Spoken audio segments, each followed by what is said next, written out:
ഹരി ഓം. ഓം ശ്രീ മഹാഗണപതയേ നമ. ഓം ശ്രീ മഹാത്രിപുരസുന്ദര്യേ നമ.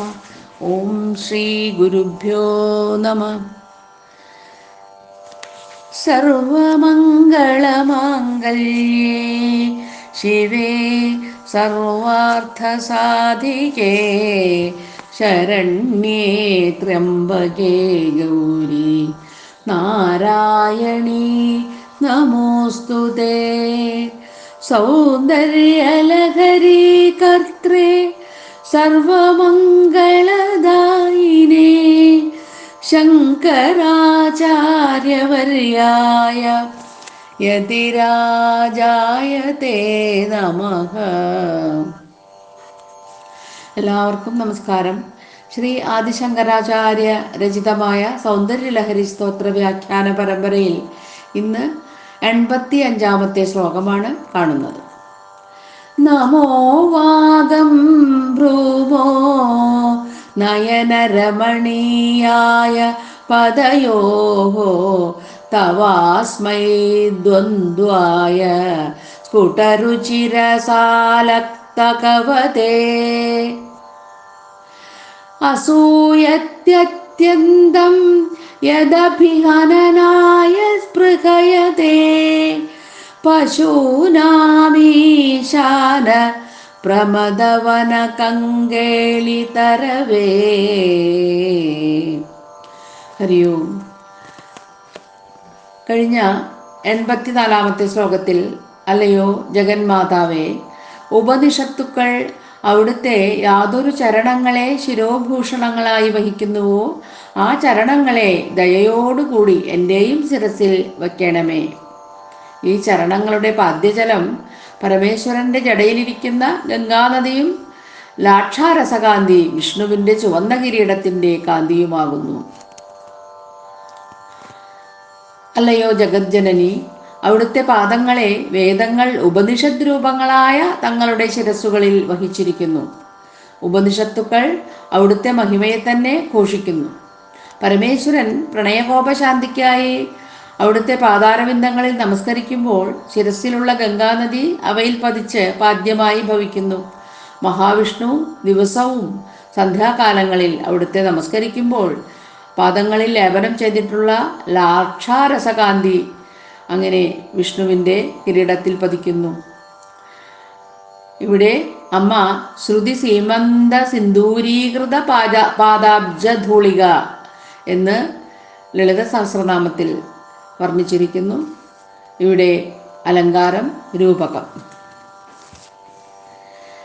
ശ്ലോകം 85. നമോവാകം ഭ്രൂമഃ നയനരമണീയായ പദയോഃ തവ അസ്മൈ ദ്വന്ദ്വായ സ്ഫുടരുചിരസാലക്തകവതേ അസൂയതി അത്യന്തം യത് അഭിഹനനായ സ്പൃഹയതേ പശൂനാം ഈശാനഃ പ്രമദവന കങ്കേളി തരവേ. 85-ാം ശ്ലോകത്തിൽ ദേവിയുടെ ആ പാദത്തിൻ്റെ മഹിമയെ തന്നെ വർണ്ണിക്കുകയാണ്. ദേവിയുടെ പാദത്തിൻ്റെ സ്പർശത്തിനായിക്കൊണ്ട് അത് ശിരസിലേൽക്കാൻ വേണ്ടി മഹാദേവൻ ആഗ്രഹിക്കുന്നു. മറ്റൊരാളെയും ആ പാദസ്പർശത്തിന് അനുവദിക്കുന്നത് മഹാദേവന് തീരെ താല്പര്യമില്ല. തൻ്റെ ശിരസിൽ മാത്രം സ്പർശിക്കണമെന്ന വല്ലാത്തൊരു ഭാവമുണ്ട് മഹാദേവന്. കൈലാസത്തിലുള്ള ഉദ്യാനത്തിൽ അശോകം മുതലായ വൃക്ഷങ്ങളുണ്ട്. അശോകം പൂക്കണമെങ്കിൽ സുന്ദരികളുടെ പാദസ്പർശമേൽക്കണം. അതുകൊണ്ട് ദേവി കാലുകൊണ്ട് ചവിട്ടിയാൽ ആ അശോകം പൂക്കും. അപ്പോൾ ഇവിടെ മഹാദേവന് അസൂയ തോന്നുന്നു ആ വൃക്ഷത്തിന് നേരെ. കാരണം പ്രണയകലഹാവസാനം ക്ഷമാപണം ചെയ്യുമ്പോൾ അറിഞ്ഞോ അറിയാതെയോ ദേവിയുടെ പാദം സ്പർശിക്കാൻ തനിക്ക് കിട്ടണമെന്ന് മഹാദേവൻ ആഗ്രഹിക്കുന്നു. ഇവിടെ അതുകൊണ്ട് തന്നെ പാദസ്പർശത്തിൻ്റെ മഹിമ എത്രയാണ് എന്ന് വർണ്ണിക്കുകയാണ്. ഇവിടെ ആദ്യത്തെ വരിയിൽ നമോവാകം ബ്രൂമഹ നയനരമണീയായ പദയോഹോ തവ അസ്മൈ ദ്വന്ദ്വായ സ്ഫുടരുചിരസാലക്തകവതേ. ആചാര്യ ഭഗവത്പാദർ നമോ വാക്യത്തെ, അതായത് നമസ്കാര വാക്യത്തെ പറയുന്നു. നമോവാകം ഭൂമൗ ബ്രൂമഹ, ഞങ്ങൾ നമസ്കാര വാക്യത്തെ പറയുന്നു. എന്തിനായിക്കൊണ്ട്? തവ അസ്മൈ പദയോഹോ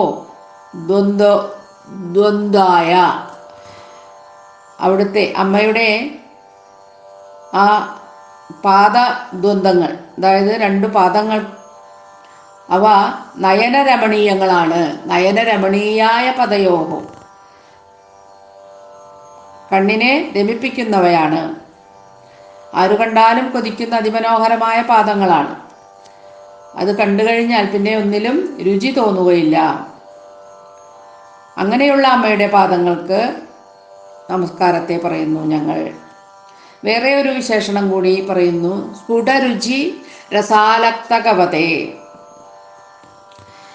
ആലക്തകം എന്നാൽ ചെമ്പഞ്ഞിച്ചാറ്, ആലക്തകവതേ എന്നാൽ ചെമ്പഞ്ഞിച്ചാറോടുകൂടിയ, ചുവപ്പിക്കാനുള്ള ചാറ്, ചുവപ്പിച്ചത്, ആലക്തക രസത്തോടു കൂടിയത്. സ്ഫുടരുചി രസം എന്നാൽ വ്യക്തമായ പ്രകാശത്തോടു കൂടിയത് അല്ലെങ്കിൽ കാന്തിയോടുകൂടിയ അവയുടെ പാദങ്ങൾ, അമ്മയുടെ പാദങ്ങൾ നമസ്കാരം ഞങ്ങൾ പറയുന്നു. ആ പാദങ്ങൾക്കായിക്കൊണ്ട് നമസ്കാരത്തെ പറയുന്നു. നമോവാകം ബ്രൂമഹ. അങ്ങനെ രണ്ട് വിശേഷണങ്ങൾ. അടുത്ത വരിയിൽ പറയുന്നു. അസൂയതി അത്യന്തം യദഭിഹനനായ സ്പൃഹയതേ പശൂനാം ഈശാനഃ പ്രമദവന കങ്കേളി തരവേ. അത്യന്തം അസൂയതി, നന്നായി അസൂയപ്പെടുന്നു. പശുപതി, പശൂനാം പതി, പശൂനാം ഈശാനഃ. പശൂനാം ഈശാനഃ എന്നാൽ പശുപതി, പശുക്കളുടെ ഈശ്വരൻ, മഹാദേവൻ തന്നെ. അദ്ദേഹം നന്നായി അസൂയപ്പെടുന്നു. എന്തിനു വേണ്ടി പറയുന്നു? യദഭിഹനനായ സ്പൃഹയതേ പശൂനാം ഈശാനഃ പ്രമദവന കങ്കേളി തരവേ. ആ പൂങ്കാവനം, പ്രമദവനം എന്നാൽ ദേവിയുടെ പൂങ്കാവനം, നല്ല സുഗന്ധമുള്ള സൗരഭ്യമുള്ള ആ പൂക്കളുള്ള ആ പൂങ്കാവനം, അതിൽ കങ്കേളി തരവേ, കങ്കേളി തരവേ എന്ന് വെച്ചാൽ അശോകവൃക്ഷം. ആ പൂങ്കാവനത്തിലെ അശോകവൃക്ഷത്തോട് പശുപതിക്ക് അത്യന്തം അസൂയ തോന്നുകയാണ്. ഭഗവാൻ അത്യന്തം അസൂയപ്പെടുന്നു.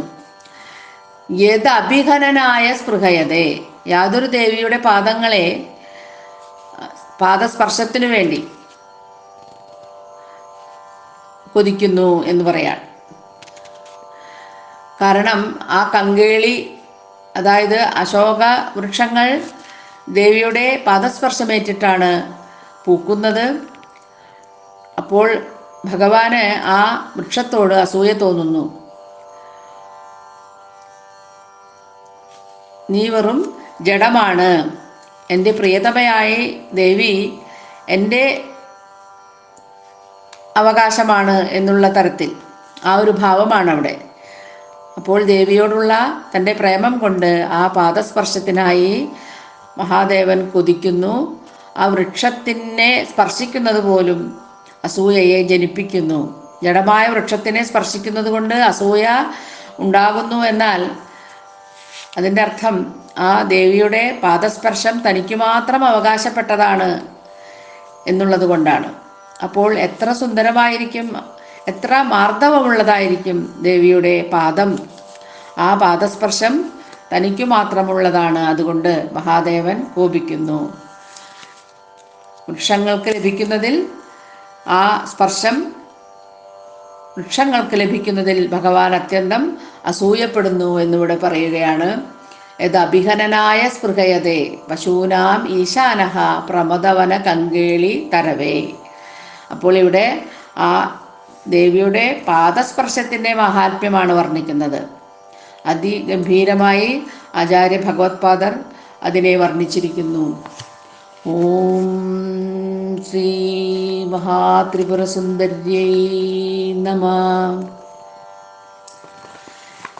ജപോജൽപശില്പം സകലമഭിമുദ്രാവിരചനാ ഗതിപ്രാദക്ഷിണ്യക്രമണം അശനാദ്യാഹുതിവിധിഃ പ്രണാമസംവേശ സുഖമഖിലമാത്മാർപ്പണദൃശാ സപര്യാപര്യായസ്തവ ഭവതു യന്മേ വിലസിതം. ഹരി ഓം.